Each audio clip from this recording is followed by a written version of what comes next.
Milá naša Emka, radi by sme ti nejaké želanie splnili. Tak nám napadlo, či by si nechcela zavolať nejaké zvieratko zo Spievankova.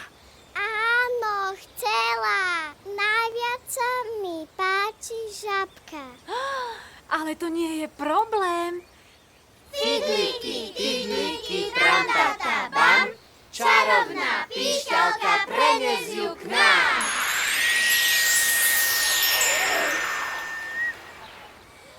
Ahoj, žabka! Ahojte, kamaráti. Prečo ste si ma zavolali? My už sa s opicou nehádame. To sme veľmi radi. Zavolali sme si ťa preto, lebo dnes má naša Emka narodeniny a prijala si ťa ako darček. To som rada. Ale ja pre teba nemám žiaden darček. Nevadí, však ty si môj darček. A ty by si nás, žabka, mohla naučiť tvoju veselú pesničku. To je nápad! Ja som žabka, ty si žabka, my nemáme nič takého. Jedna labka, druhá labka, krídelka žiadného.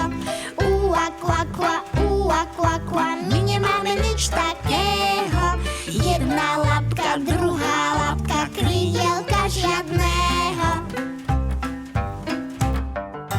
Ja som žabka, ty si žabka, my nemáme nič takého. Jedna labka, druhá labka, krídelka žiadného.